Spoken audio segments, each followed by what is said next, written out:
12장 14절에서 17절 말씀 우리 함께 한 목소리로 읽도록 하겠습니다. 모든 사람과 더불어 화평함과 거룩함을 따르라. 이것이 없이는 아무도 주를 보지 못하리라. 너희는 하나님의 은혜에 이르지 못하는 자가 없도록 하고 또 쓴 뿌리가 나서 괴롭게 하여 많은 사람이 이로 말미암아 더럽게 되지 않게 하며 음행하는 자와 혹 한 그릇 음식을 위하여 장자의 명분을 판 에서와 같이 망령된 자가 없도록 살피라. 너희가 아는 바와 같이 그가 그 후에 축복을 이어받으려고 눈물을 흘리며 고하되 버림바가 되어 회개할 기회를 얻지 못하였느니라. 아멘. 미국 캘리포니아 주에 있는 스탠퍼드 대학이란 대학을 아시죠? 이 대학은 미국뿐만이 아니고 전 세계에서도 아주 최고의 대학 중에 하나로 꼽히는 그런 명문 대학입니다. 한 5년 전에 전인 2017년 4월 달에 미국 이 스탠퍼드 대학에 입학 시험이 있었는데 이 시험에 딱 한 문장의 에세이 과제가 있었는데 그 에세이에 딱 한 문장을 써서 합격한 사람이 생겨갖고 이 미국뿐만 아니고 한국에도 온 세계에 이렇게 소문이 난 일이 있었습니다. 그 주인공은 방글라데시 출신의 이름이 지아드 아메드라는 학생이 그 주인공인데 그때 출제되었던 에세이 주제가 뭔고 하면 화면을 보시면 당신이 가장 중요하다고 생각되는 문제는 뭡니까? 그리고 그 이유는 무엇입니까? 이렇게 문제가 나왔습니다. 이 학생의 대답은 뭔고 하면 Black Lives Matters 이렇게 대답을 했습니다. 흑인의 생명이 소중합니다. 이런 의미의 답을 쓴 겁니다. 이 학생이 이 딱 한 문장을 그 답안지에다가 100번을 썼다 그럽니다. 제가 그 SNS 사진에 그걸 가져왔는데 자 확실히 보이지는 않죠. 아무튼 이게 똑같은 단어가 100번을 써놨다는 겁니다. 이 학생이 이 한 문장 써가지고 이 대학 시험에 합격을 했습니다. 합격 통지서를 받고 나서 그 자기 SNS에다가 이 자기 답을 그게 올린 것을 공개된 겁니다. 이 흑인의 생명도 소중하다. 이 용어는 사실은 요거보다 좀 전인 2012년도에 트레이버 마틴이라고 하는 17살짜리 흑인 소년이 백인의 자율방범대원에게 쏜 총에 맞아서 죽었는데 재판 결과 정당방위다 이렇게 해서 무죄가 판결이 났습니다. 그랬더니 이 소식을 들은 사람들이 다 분노한 거죠. 이건 명백히 이거는 인종차별이다. 백인이 쏜 총에 흑인이 맞았기 때문에 이건 무죄가 판결 난 거다. 그래가지고 온 나라가 뒤집어지고 이 인종차별에서 반대하는 운동들의 캠페인이 막 벌어지기 시작했습니다. 이 운동이 이 첫 글자를 따서 BLM 이렇게 캠페인 구호로 지금도 사용되고 있습니다. 스탠퍼드 대학에서 이 소년을 합격시킨 이유가 뭘까요? 제가 좀 빼딱하게 생각해 보니까 이놈 버릇없이 이렇게 장난치고 있나 이렇게 생각할 수 있었는데 이 사람들은 어떻게 해석을 했는가 하면 이 소년이 자기가 갖고 있는 최고의 문제, 이 사람이 생각하고 있는 최고의 문제는 바로 인종차별 같은 이런 사회적인 악이다라고 생각했구나라고 해석을 잘한 거죠. 꿈보다 해석이 중요하다고. 그래가지고 이 소년을 합격을 시켜준 것이었습니다. 오늘 여러분 이 이야기를 꺼낸 이유는 뭔가 하면 오늘 여러분에게 똑같은 질문을 한다면 여러분에게 생각하는 가장 소중한 가치가 뭐냐? 그 이유가 뭡니까? 라고 물으신다면 뭐라고 대답을 할 것 같습니까? 아마도 나름대로 다양한 답을 하지 않겠는가 하는 생각이 듭니다. 왜냐하면 사람마다 관심도 다르고 또 그 사람의 처해 있는 환경도 다르기 때문에 그 답도 아마 다양하게 나올 수 있겠다 하는 생각을 해봅니다. 그러나 오늘 이 말씀드리고 싶은 건 뭔가 하면 이 히브리스 기자가 오늘 이 히브리스 읽는 편지를 읽는 사람들과 오늘 이 성경 읽는 우리 모두에게 적어도 각자 상황은 다르고 관심이 다른다 할지라도 우리 하나의 공통점이 있는데 그게 뭔가 하면 예수 그리스도를 믿고 그분의 은혜를 입어서 하나님 나라의 백성이 되어졌고 소위 우리가 그리스도인이 되어졌는데 적어도 이 그리스도인이라는 이름에 이름을 갖고 타이틀을 갖고 사는 우리에게 가장 가치 있는 게 뭘까? 가장 소중하게 여기고 정말 신경을 많이 써야 될 게 뭔가 하는 질문을 오늘 우리에게 던지고 있는 것입니다. 그게 뭡니까? 오늘 설교의 제목인 것입니다.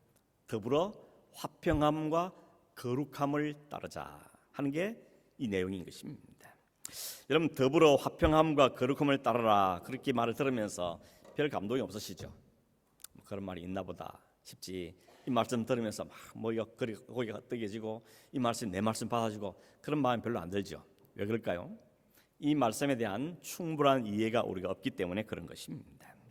그래서 조금 이 말씀의 의미를 오늘 생각해 보려고 하는데, 우선 먼저 생각할 것은 뭔가 하면 이 말씀 다음에 이어지는 말을 보면 이 말이 얼마나 중요한 말인지 우리가 알 수가 있습니다. 보십시오. 모든 사람과 더불어 화평함과 거룩함을 따르라. 그 다음 뭐라 되어 있습니까? 이것이 없이는 아무도 주를 보지 못하리라 라고 말하고 있습니다. 여러분, 주를 보지 못한다는 말은 이게 보통 심각한 문제가 아니지 않습니까?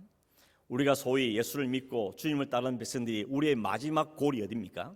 하나님 나라에서 우리를 준비하시는 주님을 만나고 주님과의 영원히 그 나라에 사는 것이 우리의 신앙생활의 마지막이고 골이고 목적지라고 말할 수 있는데, 오늘 우리에게 아무도 주를 볼 수 없다, 얼굴을 보지 못한다고 말한다는 것은 굉장히 심각한 문제입니다.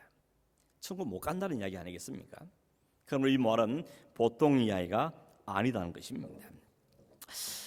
이 말씀을 앞에서도 우리가 아무런 심각성을 못 느낀다, 아무런 별 반응이 없다 이런 생각이 든다면 그건 더 문제입니다. 이 말을 듣고 우리가 심각해져야 되고 또 한번 생각해 봐야 되는데 아무런 감격이 없고 아무런 생각이 없다는 것은 사실은 더 큰 문제입니다. 혹시 설마 내가 천국 못 가겠나 이런 생각을 하십니까? 우리는 교회 열심히 나가고 예배에 가능하면 안 빠지고 성경도 읽고 또 기도도 하고 최소한 예수를 믿기만 하면 천국 가는 거야 당연한 거 아니겠습니까? 이렇게 생각하는 게 대부분의 일반적인 생각인데, 오늘 히브리서 우리 기자는 우리에게 도전하기를 이것이 없으면 아무도 주님을 볼 수 없다라고 이야기하고 있다는 것입니다. 이 말은 우리가 오해하기 쉽죠. 화평함과 거룩함을 따르는 것이 믿음 플러스 꼭 필요하게 우리가 해야 되는 거구나 라고 생각하기가 쉽습니다. 마치 구원을 얻는 천국 가는 하나의 조건 중에 하나, 이것도 해야만 천국 가는구나 라고 생각할 수도 있는 문장입니다. 그건 오해입니다. 어떻게 보셔야 되는가 하면 화평함과 거룩함을 따르는 것이 바로 믿음의 내용이라는 것입니다. 결국 우리가 믿는다 말하는데 그 믿는다는 내용이 뭐냐? 그건 바로 화평함과 거룩함을 따르는 것, 그게 바로 믿음의 내용이라는 겁니다. 그러니 이것 없이 말은 믿음 없이, 이런 믿음이 없는 사람은 하나님을 볼 수 없다, 주님을 볼 수 없다는 말로 이해할 수가 있다는 것입니다. 그래도 이해가 잘 안 되시죠? 조금 더 설명해 보겠습니다. 여러분, 화평함과 거룩함을 따른다 하는 게 무슨 뜻이겠습니까? 이 말은 자칫 14절 말씀에 모든 사람과 더불어 화평함과 거룩함을 따라, 이 말을 들으면 언뜻 들릴 생각이 뭔가 하면 다른 사람하고 싸우지 말고 사이좋게 지내고 가족끼리 교회 안에서 또 어디든지 좀 평화롭게 화평하게 살아라, 화목하며 살아라, 이런 말씀으로 이해하기가 쉽습니다. 물론 여러분, 우리가 이 말씀을 떠나고 보더라도 가정에서 혹은 교회에서 직장에서 어디든지 모든 사람과 더불어서 화목하게 사는 것은 너무 중요합니다. 우리 그렇게 살아야죠. 지난주에 우리가 말씀드린 것처럼 예수 그리스도의 피를 힘입어서 하나님께 나아가게 된 사람들이 해야 될, 힘써야 될 것 중에 하나가 뭐였습니까? 서로 돌아보아서 사랑과 선행을 격려해야 된다 하는 거 말씀을 나누었습니다. 그게 당연한 것입니다. 그렇게 하라고 가족도 붙여주셨고, 그렇게 하라고 공동체도 주셨고, 그렇게 하라고 우리에게 친구도 사람도 붙여준 겁니다. 당연히 그러하는 것이 마땅합니다. 그러나 오늘 여기 성경하는 히브리서가 말하는 화평함과 거룩함을 따르라는 말은 그렇게 화목하게 잘 지내라, 싸우지 말고, 그런 의미를 훨씬 넘어서는 중요한 의미를 담고 있습니다. 우리가 아는 것처럼 하나님과 인간의 화평은 첫사람이었던 아담과 하와의 죄를 범함으로 깨지고 말았죠. 처음 하나님은 인간을 손수 만드셨습니다. 하나님의 형상을 닮아서 하나님의 이미지를 그 안에 집어넣어서 하나님 보시기에 아름답게 만들었습니다. 그런데 죄가 인간에게 들어오므로 죄가 이 인간 세상에 들어옴으로 그 하나님의 관계가 여지없이 깨지고 말았습니다. 죄를 지은 다음에 하나님 앞에 보였던 인간의 첫 반응이 뭐였습니까? 하나님이 아담아 불렀더니 평소 같으면 예 하나님 하게 대답해야 되는데 대답이 없습니다. 오히려 나무 뒤에 숨었다 그랬습니다. 관계가 깨어지면 피하게 돼 있죠. 여러분 이 길을 가다가 평소에 별로 마음에 안 드는 관계가 안 좋은 사람이 저기 나타났습니다. 그럼 어떻게 하십니까 여러분? 가능하면 다른 길로 가든지, 아니면 별 볼도 없었는데 눈에 보이는 가게로 쑥 들어가죠. 어떻게 아시냐 물어보면 저도 그래 해봤기 때문에 그렇습니다. 마침 그 사람이 나를 못 보고 나만 봤어요. 그러니까 나 알아보기 전에 빨리 피하는 것, 이게 사람들의 일반적인 모습이라는 겁니다. 반대로 평소에 좋은 관계면 어떻게 합니까? 저기 가는데 그냥 불러 세우죠. 손도 흔들고 소리를 지르고, 그게 관계가 형성된 사람들의 모습인 것입니다. 아담과 하와가 범죄하고 나서 하나님의 관계가 깨어지니까 하나님께 숨습니다. 피합니다. 근데 이런 관계가 아담과 하와 두 사람만의 문제인가 하면 그렇지 않습니다. 아담과 하와 이후에 태어난 모든 손들이 다 태어날 때부터 하나님과 깨어진 관계로 태어나게 되었다는 것입니다. 어떤 분은 마음속으로 뭔 소리냐, 왜 조상이 잘못한 건 나한테 묻냐, 아담과 하와가 범죄했으면 그 사람한테 물어야지 왜 그것 때문에 우리가 죄인이라 그러냐 라고 상당히 억울하게 생각하는 분 계십니까? 생각해 보면 억울해할 일이 전혀 아닙니다. 왜냐하면 아담과 하와 죄 놔두고라도 나 혼자만 봐도 하나님 앞에 죄를 짓고 사는 게 우리 아닙니까? 그러니까 너무 억울하게 생각하지 마십시오. 죄 안 짓고 살 수가 있습니까? 로마 3장 23절에 모든 사람이 죄를 범하였음에 하나님의 영광에 이르지 못했더라. 모든 사람 중에 나는 예외입니다 할 사람이 있습니까? 아무도 예외가 없는 겁니다. 어느 누구도 죄를 짓지 않아서 하나님과 화평한 관계를 유지할 수 있다고 말할 수 있는 사람은 아무도 없다는 겁니다. 우리가 보기에 저분 정도면, 저분 정도의 경건함과 저분 정도의 신앙과 저분 정도의 삶이면 하나님과 관계가 아주 좋겠구나 라고 가서 물어보면 뭐라고 대답합니까? 무슨 소리 합니까? 내가 하나님 앞에 얼마나 죄인인지 내가 압니다. 오히려 자신의 죄인됨을 그런 분이 더 고백하는 걸 볼 수 있습니다. 반면에 감옥에 끌려가면서 내가 무슨 죄가 있냐 이렇게 말한 사람의 모습은 대부분 어떻습니까? 자기가 지은 죄에 대해서 깨닫지 못하는 거죠. 내가 재판을 받고 나서도 나는 죄인이 아니라고 부득부득 우기는 경우들이 생기는 것입니다.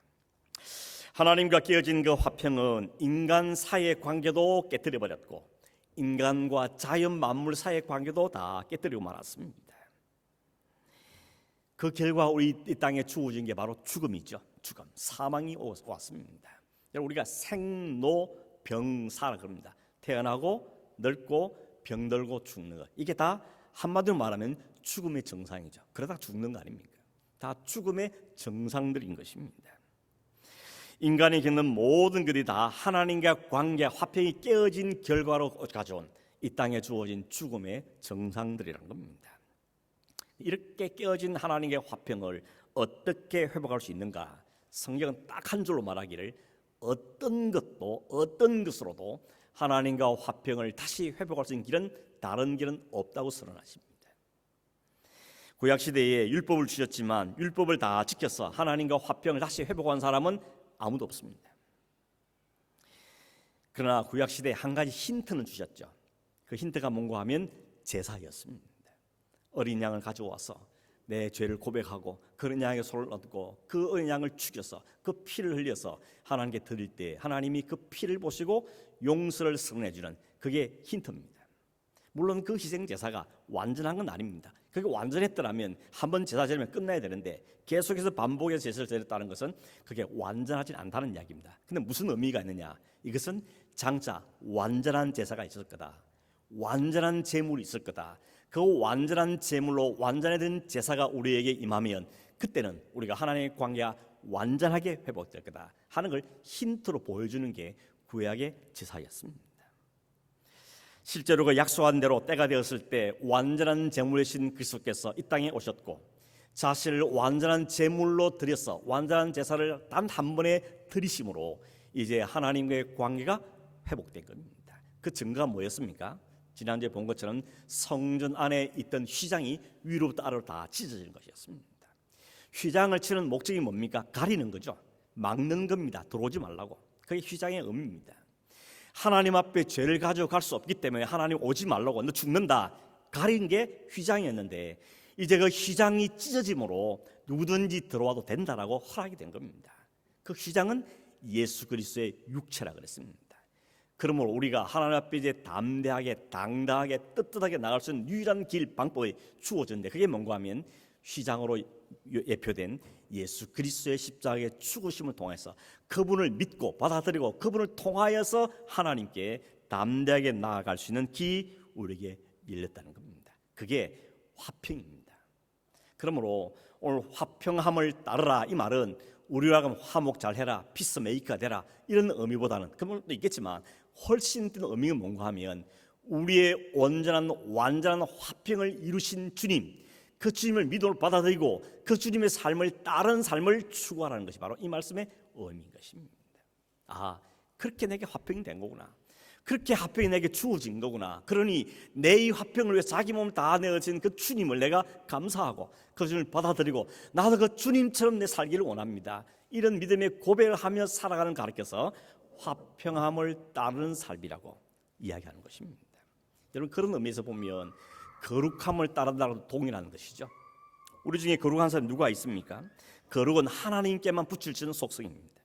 하나님 외에는 그 어느 누구도 거룩한 사람이 없습니다. 혹 내 자신을 들여다보거나 혹은 다른 사람을 보면서 참 저 사람 거룩하지 않구나 라고 실망할 이유가 없습니다. 왜냐하면 거룩한 사람은 없기 때문에, 모든 사람이 아무도 거룩하지 않기 때문에 그렇습니다. 그러므로 거룩함을 따라, 이 말도 우리에게 너 거룩해야 돼, 안 거룩하면 하나님 못 봐, 이런 의미가 아니고 우리의 거룩을 이루어내신 그 주님, 우리를 거룩한 존재로 만드신 주님을 받아들이고 그 주님의 거룩하심을 사모하며 그 주님을 따른 삶을 사는 것이 바로 거룩함을 따르라 하는 말의 의미라는 것입니다. 왜냐하면 그 예수 그리스도만 우리를 거룩하게 해주기 때문에 그렇습니다.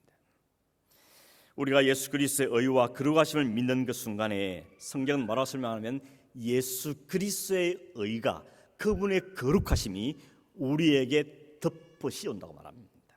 이걸 신학적인 용어로는 의의 전가라 그랬죠. 전가라 말의 뜻이 뭔가 하면 덮어 쓴다는 겁니다. 덮어 쓴다는 겁니다.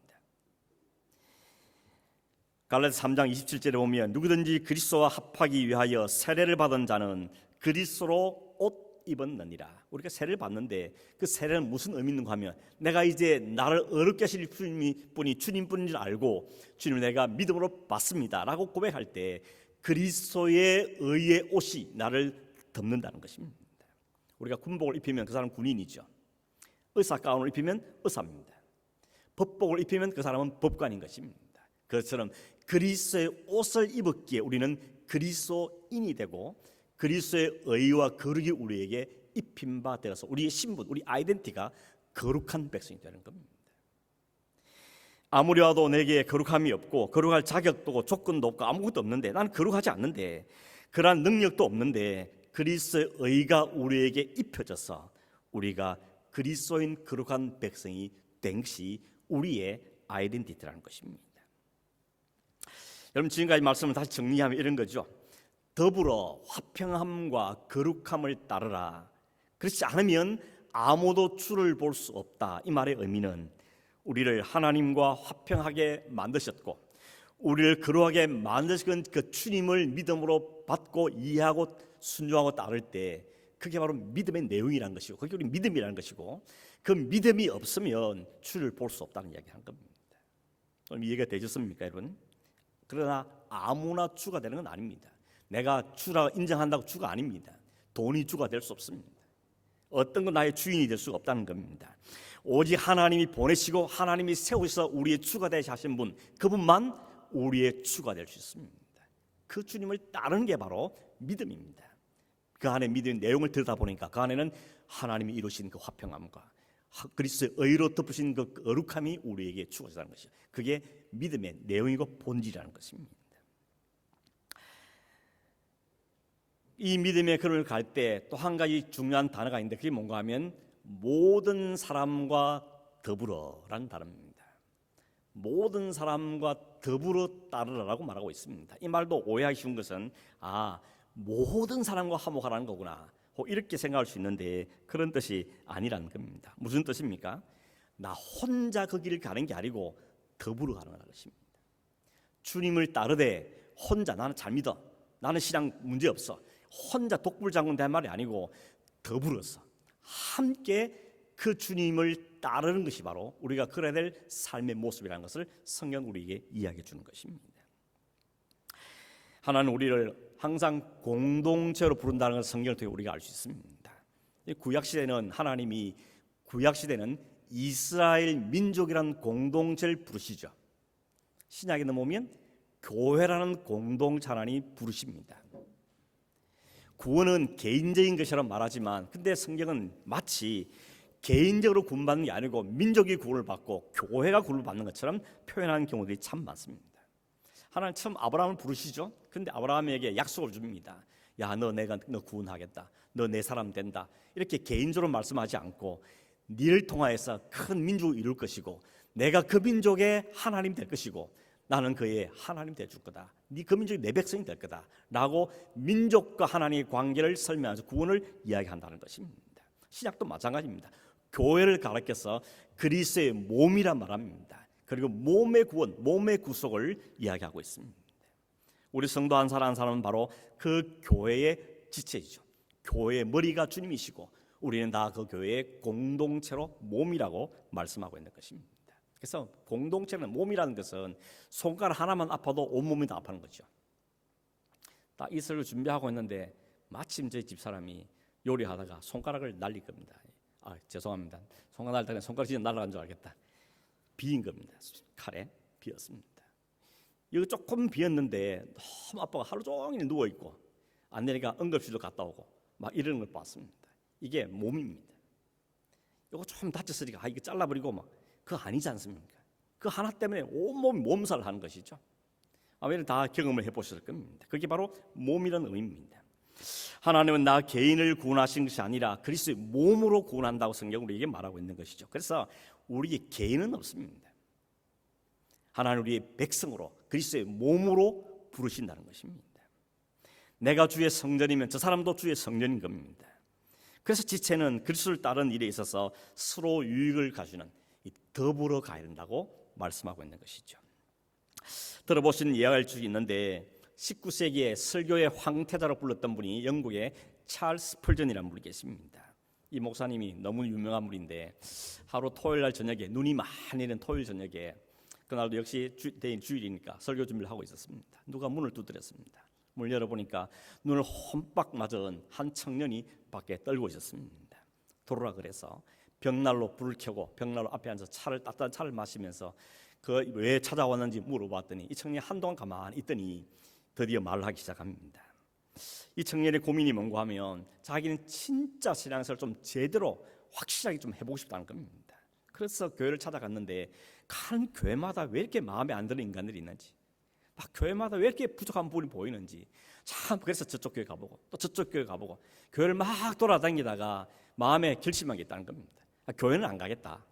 신앙생활은 포기할 수 없지만 교회는 안 가겠다 하고 혼자 신앙생활을 시작한 겁니다. 혼자서 성경 읽고 혼자 기도하고 혼자 말씀 읽고 그렇게 했는데 참 너무 좋더라는 겁니다. 아무 눈치 안 봐도 되고 누가 말하는 사람도 없고 꼴보기 사람 안 봐도 되고 막. 그래서 너무 혼자서 신앙을 신나게 했다는 겁니다. 그런데 그 마음에 시간 좀 흘러가면 점점 마음이 자꾸 공허하기 시작하고 뭔가 텅 빈 마음이 생기고 마음이 너무 힘들더라는 겁니다. 고민하다가 그래도 당신께서 그래도 굉장히 유명한 목사님이니까 좀 답이 있지 않겠나 싶어서 찾아왔습니다 라고 이야기를 하더라는 겁니다. 이 청년의 말을 듣고 있던 이 목사님께서 아무 말 없이 집게를 하나 끄집어서 집게를 들고는 그 벽난로 안에 타고 있는 장작개비 중에 하나를 집어다가 바깥으로 꺼내놨답니다. 조금 지나니까 이 불이 잘 붙이던 장작이 서서히 불이 꺼지고 연기만 메스꺼운 연기만 나더라는 것이죠. 그때 이 목사님이 다시 그 집게를 집어서 다시 벽난로 안에 집어넣었더니 다시 그 안에서 다시 불이 활활 타오르는 겁니다. 그러면서 한 말 딱 한 거죠. 청년이 교회 가며 마음에 안 드는 사람도 있고 또 여러 가지 불합리한 모습 많이 보였겠지만 그래도 불구하고 성경은 더불어 하는 게 신앙생활이라고 그렇게 이야기해 주더라는 겁니다. 더불어 가는 것은 불편합니다. 여러분 혼자 가면 편하지 않습니까? 근데 같이 가면 신경 써야 될 게 한두 가지 않지 않습니까? 그 더불어 가는 사람이 많으면 많을수록 우리의 마음은 더 힘들 수 있다는 것입니다. 그러나 그럼에도 불구하고 하나님이 우리에게 원하시는 더불어 함께 그 길을 따르는 것이라고 우리에게 말씀하고 있다는 것입니다. 종종 이런 경험을 참 많이 합니다. 어떤 성도가 너무 힘들었어, 뭐 경제적으로든지 여러 가지 힘들어하다가 흐름을 겪다가 그게 회복이 됐습니다. 참 감사하면서 어떻게 회복이 됐냐고 물어봤더니 목사님께서 말씀이 너무 강력하고 좋으셔가지고 그 말씀 은혜를 받아가지고 제가 회복됐습니다. 이렇게 말하면 진짜 좋을 텐데 이런 사람보다는 아무개 우리 순장님이 뭐 혹은 아무개 어느 교회에 있는 언니 같은 형님 같은 분이 나를 밥도 사주고 막 격려해주고 그래서 내가 그렇게 막 감동받아가지고 제가 서서히 회복이 됐다고 이렇게 말한 사람이 훨씬 더 많더라고요. 자기가 힘들 수도 있지만 또 한편은 이게 공동체라는 겁니다. 이게 더불어 간다는 뜻입니다. 혼자만 쫙 달려가는 게 아니고 살펴보면서 같이 보조를 맞추면서 가는 게 더불어의 은혜라는 것입니다. 여러분 하나님께서 세상을 만들 때 다 조화를 맞추십니다. 짝을 다 만드셨죠. 동물이나 식물이나 암수가 없는 게 있습니까? 어떤 거는 나는 암수가 없다고 하나만 있다 그럽니다. 근데 그 안에 들어가 보니까 그 안에 자체적으로 암이 있고 수가 있는 게 아닙니까? 하나님은 이게 하나님의 솜씨입니다. 모든 것을 짝을 맞추어서 조화를 이루게 했습니다. 그래서 하나님 천지 만물을 지었을 때 빛이 있어라 뭐가 있어라 할 때마다 항상 반복했던 말씀이 보시기에 좋았더라 굿이라고 하셨습니다. 딱 한번 not 굿이라 했죠. 그게 바로 아담 혼자 만들어 놓고 혼자 있는 걸 보기 너무 안 좋아서 이거는 not 굿이다. 그래서 그에게 하와를 만들어 그에게 짝으로 붙여주신 겁니다. 여러분 하나님도 세 분인 거 아시죠? 성부, 성자, 성령 세 분이십니다. 근데 세 분이 한 분입니다. 우리의 상식으로 잘 이해가 안 될 수 있긴 하지만 아무튼 성경은 성부, 성자, 성령 세 분 하나님이 한 하나님으로 공동체로 존재하신다고 우리에게 말씀하고 있습니다. 그런 의미에 보면 공동체는 이건 운명입니다. 하나님 자체가 공동체이기 때문에 우리가 더불어 신앙생활을 한다는 것, 더불어 산다는 것은 이런 운명과도 같은 하나님의 계획 속에 있다는 것입니다. 가족을 왜 주신 줄 아십니까?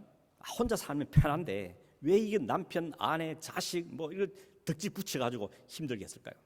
그게 공동체를 알라는 겁니다. 하나님 나라의 공동체를 거기서 경험하라는 겁니다.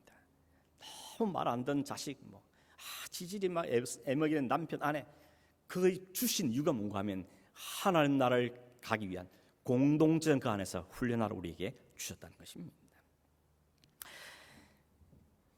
우리가 지금 읽은 성경이 개정개혁 성경이라 그럽니다. 번역에 조금 따라서 달라지는데 요 앞에 있던 성경을 우리는 개역 한결 성경이라 그랬거든요. 제가 그 개역 한결 성경으로 15절 16절 말씀을 읽어드리겠습니다. 화면을 보시죠. 이렇게 되어 있습니다. 너희는 돌아보아 하나님 은혜에 이르지 못하는 자가 있는가 두려워하고 또 쓴뿌리가 나서 괴롭게 하고 많은 사람이 이로 말미암아 더러움을 입을까 두려워하고 음행하는 자와 혹 한 그릇 식물을 위하여 장자의 명물을 판 에서와 같이 망령된 자가 있을까 두려워하라. 오늘 우리가 있는 성경이랑 이거 차이를 아셨습니까? 다른 게 두 가지가 있는데 하나는 처음 시작이 너희는 돌아보아 이렇게 시작합니다. 지금 이 개정개혁에는 그렇게 말이 없는데 너희는 돌아보아 이렇게 시작하고 있고 세 번 두려워하란 말이 있습니다. 두려워하라, 두려워하고 두려워하라 라고 말합니다. 그 세 번의 두려워하라는 내용이 뭔지를 보면 15절에 너희 가운데 하나님의 은혜에서 이르지 못하는 자가 있을까 두려워하라는 것입니다. 두 번째는 뭡니까? 너희 가운데 썬뿌리 같은 자가 일어나서 공동체 전체를 괴롭게 하고 더러워질까 두려워하라는 것입니다. 세 번째는 에서와 같이 너희 가운데 망령된 자가 있을까 두려워하라고 말합니다. 여기는 설명은 시간 관계에서 제가 약하는데 아주 간단하게 말하면 하나님의 은혜에 이르지 못한 자의 뜻이 뭡니까? 같이 앉아 있는데 이 공동체 안을 이야기합니다. 교회 안에 있는데 하나님 그 공동체 안에 말씀도 주시고 기도의 은혜, 찬양의 은혜, 이런 은혜를 막 쏟아 부으시는데 그 은혜를 차버린 사람 이야기합니다.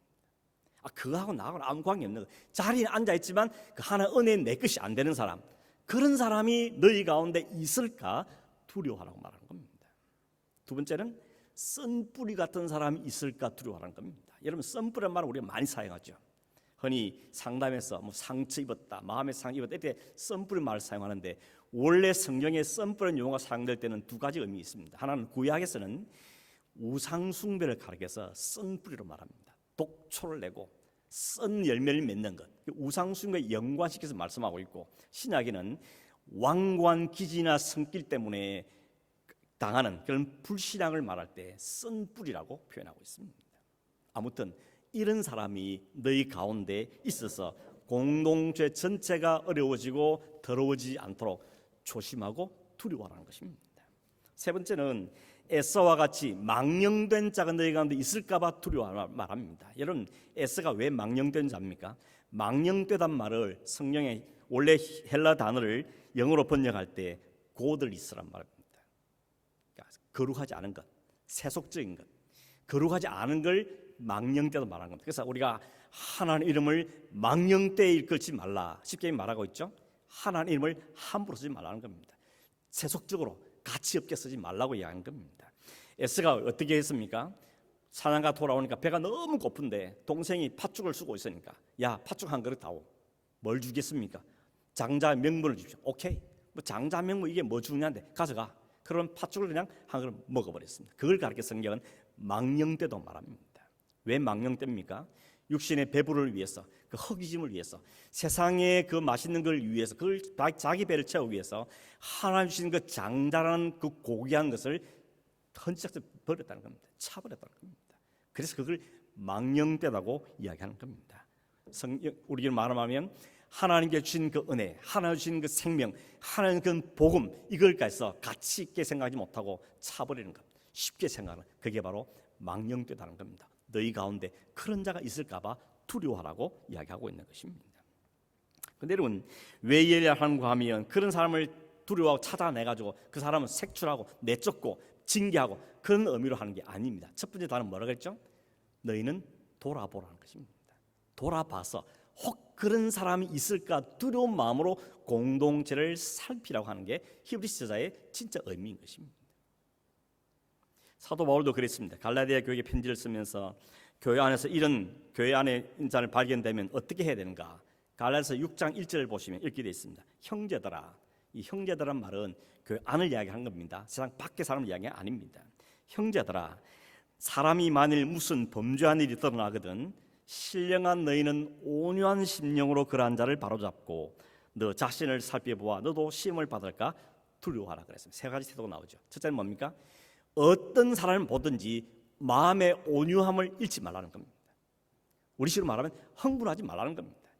어떻게 저런 사람이, 어떻게 저럴 수가, 흥분하지 말라는 겁니다. 온유함을 유지하라는 겁니다. 두 번째는 뭡니까? 그 사람을 바로 잡으라고 말합니다. 여기 바로 잡는 말은 꾸짖고 책망하고 막 벌을 주고 그런 말이 아니고, 영어 단어를 옮기면 correct가 아니고 restore입니다.